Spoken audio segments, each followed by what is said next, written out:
Hello everybody, welcome back, and today we are continuing with the Godzilla series, and the next film is a bit more controversial than the last one, and for the more typical review in this series, we will be focusing on 2 films instead of just 1 per video. And remember, while watching these videos are just my opinion, and are more so just a guide on what films in the series I think would be good to check out, especially if you are new to the series, especially because there's just so many Godzilla films to look at. This is just a guide essentially. It has a review section to it, but it's more so focused on whether or not you would probably enjoy these films. And the Godzilla series truly varies a lot in quality depending on the film that we are covering, as some of these films are just extremely goofy and not great films whatsoever, so it really truly depends on each film. But my rankings of these films is less on quality and more so on entertainment factor, and to clarify something, the review score and the recommendation scores are 2 different systems. While a film may have a low review score, I may still recommend the film because I still found it enjoyable, if that makes sense. The review is more so my exact thoughts. With this series, especially in the Showa era of the Godzilla series, some of the films actual filmmaking wise are quite terrible, so they will get low scores in the review section, but they may still be quite interesting and entertaining to watch, so I might still recommend them for someone who's looking to get into the Godzilla series, because that is kind of what the Godzilla series is all about, is how goofy and entertaining they can be. But before we go any further, remember to like and subscribe, and if you enjoyed the video, let me know what you thought of the video down in the comments down below, and even if you didn't like it, just let me know what you thought. I try to reply to as many comments as I can, so let me know what you think of the video, and please just let me know. So let's now get on with the reviews of 2 of the most controversial films in the series, and the films that generally showcase a lot of the problems that people have with the earlier Godzilla films. Those 2 films, of course, being Godzilla Raids Again and Godzilla vs. King Kong, or King Kong vs. Godzilla, whatever the name is. Now, first up with Godzilla Raids Again. Godzilla Raids Again is one of the most extreme departures from an original film that I had ever seen, as this film is nothing like the original whatsoever. This is one of those sequels that you're almost shocked that it came after the original film, because the tone of this one versus the original could not be any more different. These are not similar films whatsoever. This film is extremely cheesy and goofy, much more like the other Showa era films that come after it, and the tonal change comes out of almost nowhere. I mean, we went from a horrific film telling the horrors of the war in Japan to a goofy monster fighting film that is more typical for the rest of the series. And while the film is not the worst per se, but for such a massive difference to occur between the 2 films is truly shocking. There's nothing in these films that you would have assumed that these are in the same series. It just goes from this like super horrific movie to just this goofy film. And I also want to point out a bunch of the certain things in the films that just are extremely flawed, especially in the monster scenes, that the way this film does it is just extremely flawed.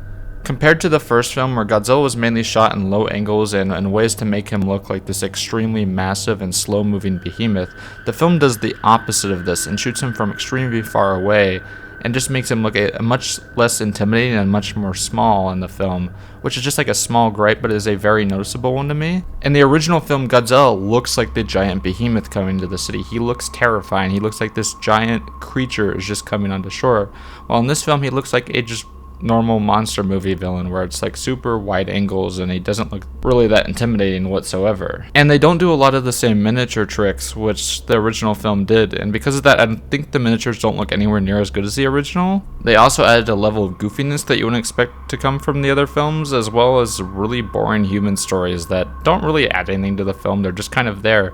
They don't really add anything, they're just filler. I mean, seriously, come on, it couldn't have been that difficult to maintain somewhat of a serious tone throughout these films. And then one of the other aspects that really holds it down is that the monster scenes don't really save it because of the weird editing of the film scenes. For example, many of the monster scenes are sped up, which really takes you out of the film because these slow-moving gigantic monsters are moving at like super fast speeds. It's almost comical by the way that if you compare them to the original film, that these monsters are just not intimidating whatsoever. And I don't know if this is just the version I watched, but sometimes the roars are mixed up, so Anguirus will make Godzilla sounds, and then Godzilla will make the Anguirus sounds. It's just really weird, and it doesn't really work whatsoever. And I mean, the scenes really take you out. They don't look good at all.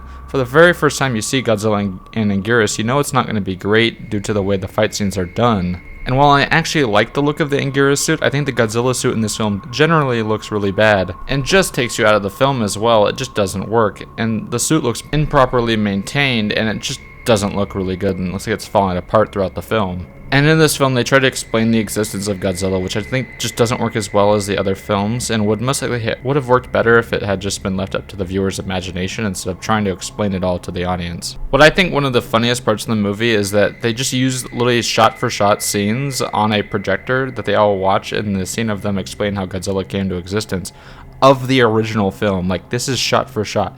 It does not make any sense in the film. I just don't get it. They just show shot for shot scenes from the original, and they don't explain this in the film whatsoever, and it's supposed to be like historical war footage, but why the hell would the historical war footage look like the original Godzilla film? It's just really funny, and it always takes me out every single time. It doesn't work at all. And overall, I think the film comes across as a weak cash grab that really doesn't add anything to the original film. It's just a bad movie. It's not really good whatsoever, and it's just mediocre at best is what I would call it. It's one of my least favorite in the whole series, and it always has been. I've never really liked this film. I may be biased because I know some people do like this film, but I have just never been a fan of it. It just has never worked for me. There's nothing about this film that I think works for me.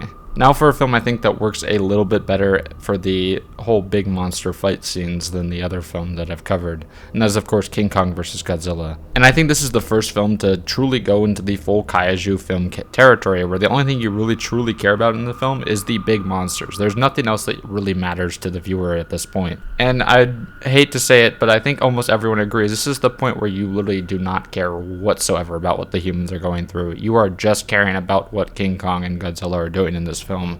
Nothing else. This is like full Godzilla movie territory. You are no longer in the caring about human people subplots. This is full monster territory. And the big monster fights in this film is one of the first films in the series to have the truly epic showdown at the ending.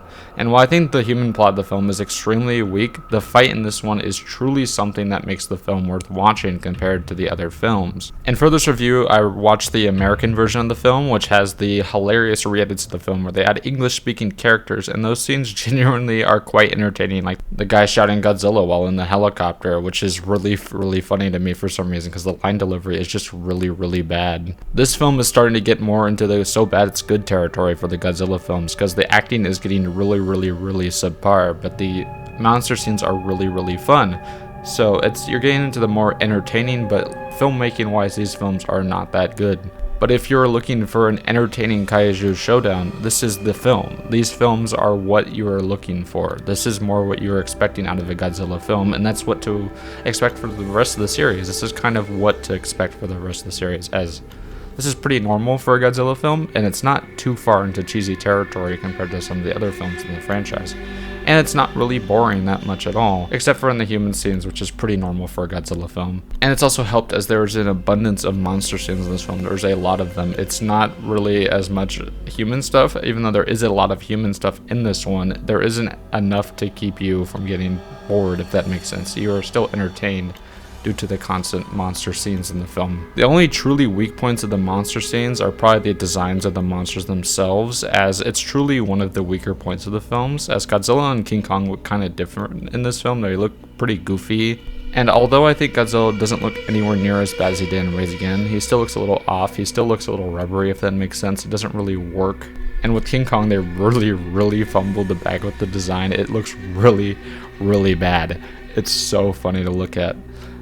But especially when you compare Godzilla to the later on in the series, Godzilla looks really bad for this one, but for King Kong, he just looks awful. It's so funny. Every scene he's in, he just looks ridiculous. It's really funny. This is probably the most man in the suit that you'll ever see in any of the films. This is extremely rubbery suits, and it's really funny to watch. But none of the film really takes me out of it like Godzilla Rise Again did, and a lot of the goofy scenes in this one are extremely entertaining, and one of the highlights of the film is Godzilla gets like a giant tree shoved down his throat by King Kong. It's really funny. The monster scenes just get ridiculous from this point on. This is actually pretty normal for a Godzilla film, so expect more and more wacky stuff as this series goes along. To make the fight more even, they gave King Kong new abilities, like the ability to use electricity, as he's able to shock Godzilla with his power, and makes the fight a little bit more even than the normal variation of King Kong.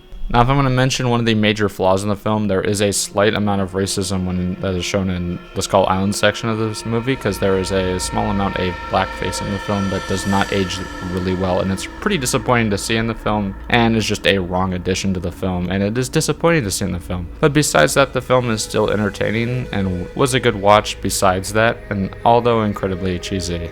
So Godzilla Rides Again I can't really recommend due to its overarching flaws, and would give it a 4 out of 10. While I can truly recommend Godzilla vs. Kong if you can deal with the Skull Island scenes, and give it a 5.5 out of 10. And I hope you guys all had a wonderful week, and I hope to see you guys next week. And remember, if you liked the video, to like and subscribe, and I'll see you guys next week. I hope you guys all have a wonderful week. See ya!